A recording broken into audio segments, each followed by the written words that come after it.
નમસ્કાર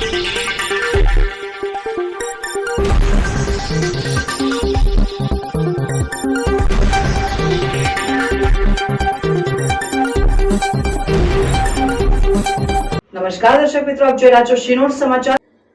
ડભોઈ ધારાસભ્ય શૈલેષભાઈ મહેતાના જનસેવા કેન્દ્ર ખાતે આયુષ્માન કાર્ડ કેમ્પ યોજાયો। આશરે 100 ઉપરાંત લાભાર્થીઓએ લાભ લીધો। ધારાસભ્ય શૈલેષભાઈ મહેતા સહિત ભાજપ આગેવાનો ઉપસ્થિત રહ્યા। દર્ભાવતી નગરની જનતા માટે સરકારમાંથી મળતા લાભો સીધા જનતા સુધી પહોંચે અને લાભાર્થીઓને સમસ્યાનો સામનો ના કરવો પડે તે હેતુ સાથે ધારાસભ્ય કાર્યાલય ખાતે જનસેવા કેન્દ્ર ઊભું કરવામાં આવ્યું છે।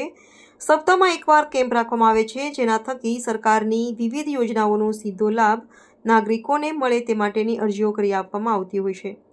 ત્યારે આજે ધારાસભ્ય શૈલેષભાઈ મહેતાની ઉપસ્થિતિમાં આયુષ્માન કાર્ડ કેમ્પનું આયોજન કરવામાં આવ્યું, જેમાં 100 ઉપરાંત લાભાર્થીઓએ પોતાના આયુષ્માન કાર્ડ માટે અરજી તેમજ કાર્ડ કાઢવા પ્રક્રિયા હાથ ધરવામાં આવી હતી।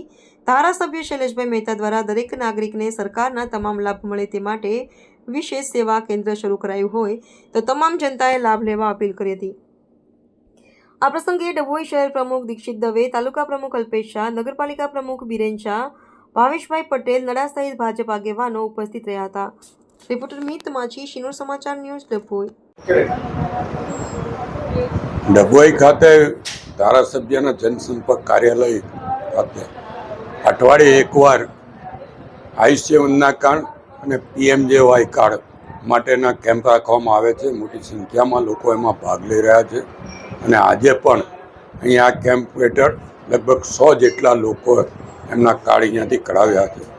હું આપના મારફત પર ડભોઈ નગર અને ડભોઈ તાલુકાના તમામ નાગરિકોને અપીલ કરું છું કે જે કોઈ આવા કાર્ડથી વંચિત હોય એ લોકોએ કાર્ડ કઢાવવા માટે અહીંયા સંપર્ક કરવો અને કદાચ છે ને કોઈથી બેડમાં હોય ને ઉઠીને બહાર નીકળી ના શકતા હોય તો અહીંયા આગળ જાણ કરવામાં આવશે, તો એમને ઘેર આવીને પણ આ કાર્ડ કાઢી આપવાની વ્યવસ્થા કરવામાં આવશે। આ સરકારની આ યોજનાઓનો લાભ તમામ નાગરિકો લે એના માટે ભારતીય જનતા પક્ષ દ્વારા આ કાર્યક્રમો રાખવામાં આવ્યા છે, તો એનો સૌએ લાભ લ્યો એવી આપના મારફત અપીલ કરું છું।